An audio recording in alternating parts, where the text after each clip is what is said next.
Cool. Well, I guess I called my mom and talked to her for a bit, and I called the helpline, and that was fun. And so I got my voice all warmed up, and now I got to talk about post-traumatic stress disorder on my YouTube here real fast. So this is kind of a preemptive for the next YouTube, which is going to be called the Lucky Necklace Project. The Lucky Necklace Project, and I'm happy that I'm practicing on the one that I have already called Squirrel Mountain, which is my YouTube already. So I'm doing that here in a parking lot at the M next to the fire up here. I was a fireman. I fought fire in Arizona, New Mexico, Idaho, and Montana. I was an initial attack responder in 4 states. I was a fireman in 5 states and was an initial attack responder in 4 states and was from Flathead Fire here in Montana. And so as I bash through the uneasy parts of this, as I figure out the camera under pressure and different things that I'm doing for my original YouTube, which is Squirrel Mountain, and then I'm going to start my next one, which is the Lucky Necklace Project, which is specifically for post-traumatic stress disorder awareness and prevention. And it's going to go down to medical standards and accuracy. It's going to talk about family death, trauma, and coping with what post-traumatic stress disorder actually is, which is accumulation of hyper stress born from personal or family-based extreme life stress, right? That's like something's going to eat us. Natural causes are going to get us from exposure. Natural reasons are going to take us. Natural or unnatural world causes have made our lives so complicated that we're going to become extremely stressed out for a duration. And that's where it really gets important with the stress disorder stuff, is the duration stuff when talking about even like stress disorder stuff. Like post-traumatic stress disorder is like it was stress disorder at one point before it was post-traumatic stress. And there's traumatic stress and there's regular stress. So a lot of the times regular stress, just plain stress disorder, as described by me, can manifest into post-traumatic stress disorder, into the actual bad stuff through exposure to trauma. And where that becomes apparent is in trauma. Obviously, you've been stressed out for years and now you've had a traumatic event. Congratulations, you're at the top of the list for symptoms and everything that you go through from post-traumatic stress disorder. So I have all of my stuff that I've been through, which is, if I can figure out how to get the camera turned around, I just kind of turned the camera on and started doing this. And I have 2 viewfinders on this one, so that's not bad. Apparently, on this phone, it doesn't want to flip my camera around right away. There is another button here, and I don't know what it is yet. So I'm going to push this one, and I might have to start all over, and I'll talk about that here in a second. But it apparently just changes the filter a little bit. So that's good. But anyway, basically in the world around us, with the way we've been coping with stress since coronavirus and the war in Ukraine and Hezbollah and everything, everybody has so much cumulative stress that on the 3-year basis, the possibility for stress episodes becomes more prevalent. That's when we're sleep deprived until morning. It's when we're waking up to alarm clocks with fear, because we haven't rested enough. I have not rested enough yet. I haven't ate enough yet. I haven't drank enough water. My body hasn't had time to recuperate its cells from what I've been doing, and I can tell it. And it feels like stress shock. It's just like this horrible feeling.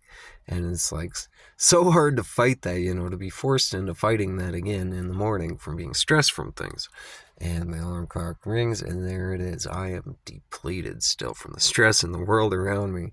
And then you get into personal catastrophes and what that means to being hospitalized and health complications. And it's like people make jokes about health complications, but you really got to take things serious at some point, like stress-borne health complications, like later in life. It's like, there's stuff you can do. if you need to take some herbs, so that your nervous system can deal with the stress in the world around you and like help mobilize your brain into sleep faster or something like that, if it's a simple home remedy and it's not that couple like 1 year, 2 year stress episode into hospitalization, into like medication healing, like getting out like at the man, like having to do it, being there all tired, like, oh my God, we're healing. This is what this feels like, as painful as it is, it's kind of rewarding.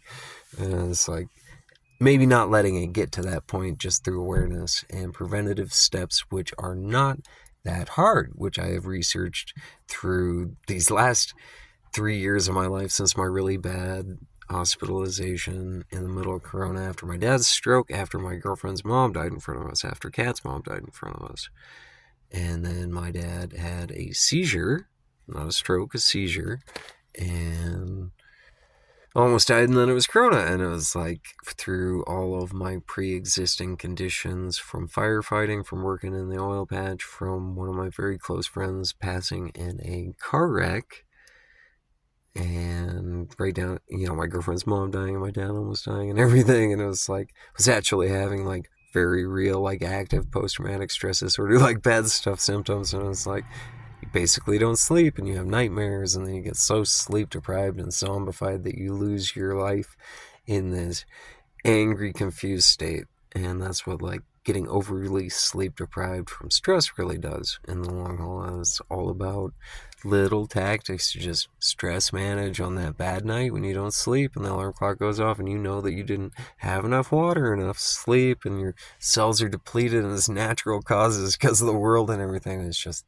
that hard, It's like, it really is hard sometimes. And then if you do run into one of those catastrophes, it's like, that's when you really get into exacerbated symptoms and completion of cycle. And hopefully you can get to the hospital, It's like, hopefully you can do all that. And me here in Bozeman, obviously, if I have a problem, I end up at the hospital and go through them. And we have years of paperwork on me. And I finally went back and did all of it. And via advice from an army guy, you have to have all these concerns about medication and your medical history and stuff like that, and all your records and everything. So I called him and I was like, I've been through all this. Like, what does all this mean to you? As an army guy. And I was sitting there by myself in the parking lot, scared. And I went back to the recruiter and stuff and I talked to him, and basically told me everything that I should know and stuff. And it was like, cool. And have been to the hospital, talked to recruiters, know exactly what stuff means and stuff, and have spent all these years like studying stuff on the internet and everything. So this is kind of a preemptive video at 8 minutes and 8 seconds. Nice time in there.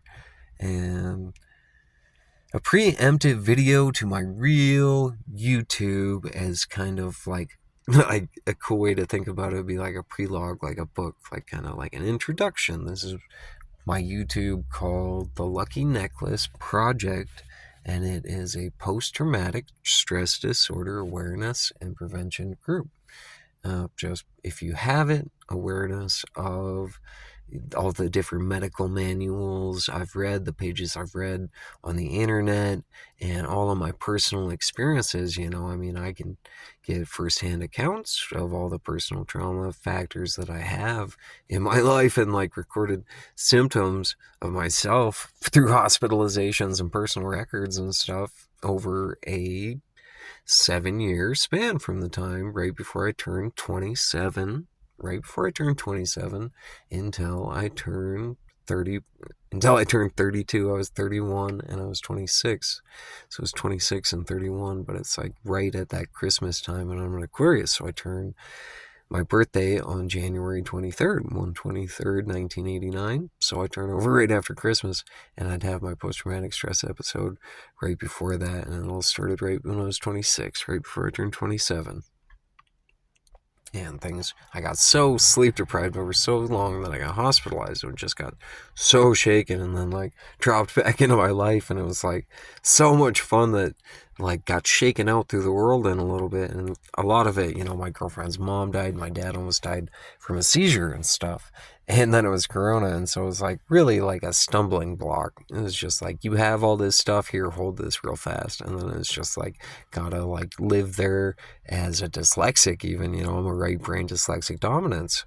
And I remember going to all those tutors with my mom, and she's going to watch this. We went to all those tutors, and they put the eye patch on me just like a kid from shooting sports. And it's like, this is going to help him in a classroom environment strengthen his left brain visual dominance for a schoolroom environment, and that's why I had to wear an eye patch for books. And so doing that with the post-traumatic stress disorder for years, like experiencing the worsening of symptoms over this 7-year period from the time when I had my first episode, after the early years, firefighting and being in the oil patch, and like Jade, my good friend Jade up. And if I love you, everybody loved Jade. Jade was the best person. I love Jade so much. And then she died in that car wreck, and it was right out of high school. And then I went firefighting, and I went to the oil patch and did masonry, and woke up at 26 having a post-traumatic stress disorder episode for the first time. No clue what was going on, just like falling out through the little holes in the sky through my nightmares, and at 26 I'm just this young superstitious kid who like catches fish too good. It's like, I go home with fish commonly. And, I say it's through good energy. I have good energy, so I fish good. So all these nightmares and stuff are just like catastrophic to my young mind. It's one of the first listed symptoms of post-traumatic stress disorder, nightmares, like, oh, wow. Terrifying to my later self. It's like, wow, if somebody would have told me that right away, I could have been on deck and like proficient at moving myself towards healing in my young life, and had a more financially, mentally, and emotionally gratifying world sooner. It's all a point of perspective at the same time, though, too, that through the years of hospitalization, starting at an early age, I have a good foundation through self-study, which is, source material, quotable source material that can be documented. Simple, quotable source material. And then it's personal experience and me, and then it sounds like random rambling as I drift off into the visual memory to kind of keep track of what I'm saying. So I'm glad I'm not doing the real one. This is at 12 minutes. I'm going to try and cut this off at 15 minutes, which will make a nice, like, preemptive to my new YouTube, which is the Lucky Necklace Project. The Lucky Necklace Project, which is a post-traumatic stress disorder awareness and prevention group. Its first point, post-traumatic stress disorder. And it's going to have bullet points, and it's just got 4 bullet points on it. It's real simple. And it goes, the first bullet point is post-traumatic stress disorder. Second bullet point, going real fast, and this will come with a card and everything, but the second bullet point is how you get PTSD. It'll list like, causes and severities and different effects of it, how you get PTSD, all the reasons why. The first one is post-traumatic stress disorder, like a medically listed reason, but more like the physical parts and like explanation of like what it is, post-traumatic stress disorder, like on a physical cellular level, how it affects the body over, span periods and stuff through injury. And then we get into like rehabilitation and stuff, and it is really rehabilitating an injury is what I want to, really touch on. It's like if you hurt your ankle and you were hiking and you filled it with blood and stuff, and it was really hurt and it became inflamed and swollen like things do. It's why we ice stuff, but your ankle gets swollen and you can't ice it, and you have to perform right then, and you fill it up with, it swells up, and you get it so swelled up that you can work on it, and you keep it fluid enough to work on it, and then you just keep doing it. And later, when you're having, your ankle won't flex right, and it's like causing enough pain, it's like debilitating a little bit, and you're at the therapist, and they're like stretching out those ligaments and those muscle fibers back out to their full length so it doesn't cause pain, and they're like, this is what healing feels like, and you have to cry and like actually be there that you had to live with that pain for that many years. A little bit of preemptive knowledge about healing and stuff would be important to not having to move into those rehabilitation states, just saying, hey, I'm stressed out. I'm going to make sure and overhydrate. I'm going to eat some vegetables. I'm going to prepare my body for the stress and the healing consciously in my cellular replacement system. And then, come back to my normal plane from stress and be able to sleep, be able to enjoy my food, be able to enjoy my life again, and not have to cope with the sleepless nights and all of the exacerbatable symptoms that are listed in all the medical manuals. It's like, this is what happens. It's like, if we could limit that early, that's great. You can start to feel that healing process and be impressed with it at a state that doesn't have to come with multiple hospitalizations and job losses like mine, but mine started when I was 27. So at 35, I can kind of cope, I I can look at my medical record and my job history and kind of look into specific hospitalizations and at times where stress, put a young man out of his job again, and it's not like I'm at the point where it debilitates my whole life, but it is like the catastrophe plot, like on a cellular replacement basis through personal trauma. Your brain gets injured through personal trauma, through sleep deprivation, through dehydration, through malnutrition over years from a traumatic event in order. Stress, no sleep, dehydration, malnutrition, into stress, coping mechanisms, into hospitalization, into possible missing of rehabilitation, into life loss through like financial mistakes, and it's like, through God's good grace and like falling down like a champ, I have a pickup that's paid off. I paid off my land and sold it to my friend when I ran into trouble and was able to pay off my pickup and, have a job right now and focusing and coping and stuff, and have like enough mental stability to say that in my heart that I had faced post-traumatic stress disorder to the point of life loss successfully many times through the hospitalizations from the time when I was 26 all the way up until I was 31, right before my birthday, both years. And it's just like, and then I'm happy I'm doing a preemptive so I can watch this again. Get down with my notebook with all of my cumulative data from medical manuals, from the internet, from my own personal experiences that I'd like to mention as trauma events, that I could and should go get witnesses on and get like a full, like comfy little written report about it with friends and witnesses and just be like, these are like, this is riding in a helicopter and almost getting killed by a tree. I'm not supposed to let this phase me, but when I'm not asleep at 3 o'clock in the morning, it is one of the reasons why I have that original injury that takes me to my normal place, which is in a different sleep pattern than a normal social structure, And it's like, if little things like that help improve your sleep deprivation quality into symptom exacerbation through years into your big hospitalizations. So that being said, we're over the 15-minute mark by 3 minutes and 34 seconds, 35, 36, 37, and I think that is about everything I wanted to talk about.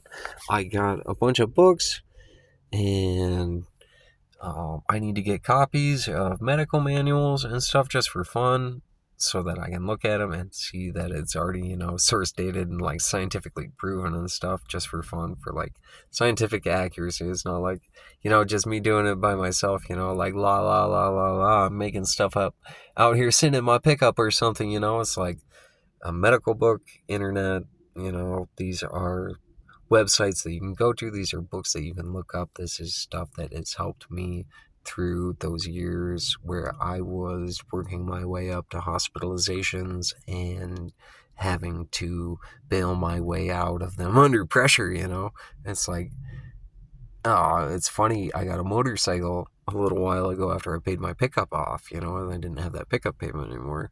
And so the motorcycle payment was half of that. So it's like, cool, I guess I can handle that. And so I got a motorcycle and freaking drawn off into blanks. But um talking about paying off my pickup and doing stuff with that. So anyway, I'll be motorcycling and reading books, medical manuals and stuff. And there we are, 20 minutes. So I guess I don't need to re-explain just for fun, unless I want to, about the whole conclusion. It is a preemptive launching to the different YouTube. I'm sure Mom will like it. About post-traumatic stress disorder. It's called the Lucky Necklace Project.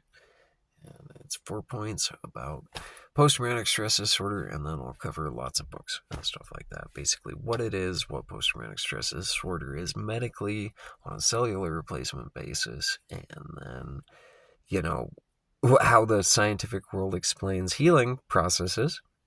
And they're actually, in the medical manuals, you'll see the hippie doctrine. It's like, we're not in Patch Adams days anymore. People know about more than like hardcore, like, here's a bottle of this, drink a bunch of that.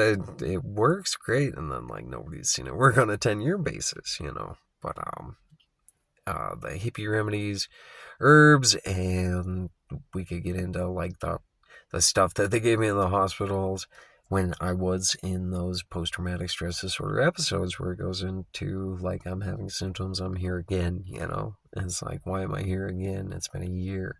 And it goes into that sleep deprivation, into dehydration, into malnutrition, and then like having a bad day for a little while, and then like staying alone for a long time after a trauma incident. It's like I stayed alone for like 4 or 5 months, and then I'm like, my brain isn't like socially, like those social centers haven't been triggering it as active as everybody else's has, because they're all here all the time. And then I'm like sitting in the back so I can like socially acclimatize, and then somebody's like being judgmental and like running me off socially, is because they don't understand why I don't want to connect, why I'm not bright. And it's like, well, I don't do this all the time, and I'm an Aquarian, I stay alone, I garden, and I'm an ex-fireman, and I do all this stuff. And then there's all these wonderful reasons why I want to sit in the back with my notebook alone that I don't want to talk about right now.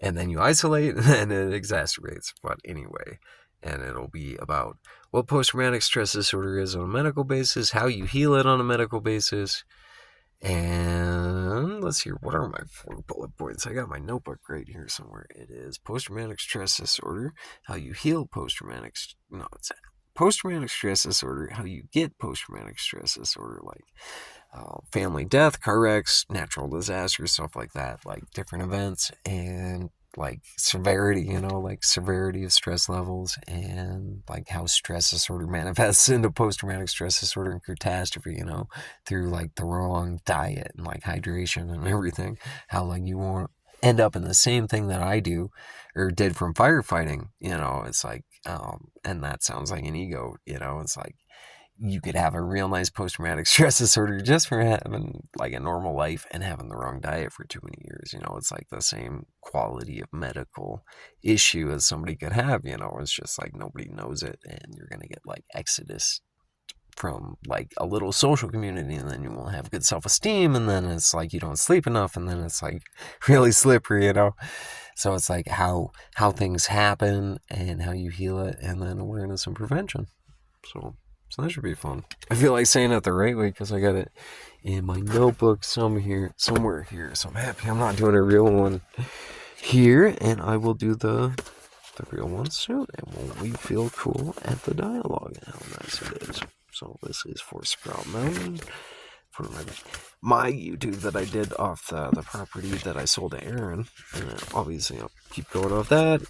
He said he loves me. His brother's a little architect major. They're gonna do great. They said I have hippie squatting rights for life, and friggin' was able to help my mom and do a whole bunch of stuff. And so anyway, we will be back out there soon. And this is some Gaelic translations. I'm thinking about static electricity around phones. It's funny, I was noticing as I was sitting here doing with it, it's like popping kind of different and doing all kinds of stuff. So, but anyway, it is the Lucky Necklace Project, and it is post-traumatic stress disorder. Why you or your friend has post-traumatic stress disorder. And obviously, I'm going to edit this a couple times and try and get the good one. But how to heal PTSD. So it is post-traumatic stress disorder, what it is on a medical standard, and then how you get it, all the listed causes of it, personal trauma issues and stress disorder, like post-traumatic stress, traumatic stress disorder. There's also stress disorder, you know what I mean?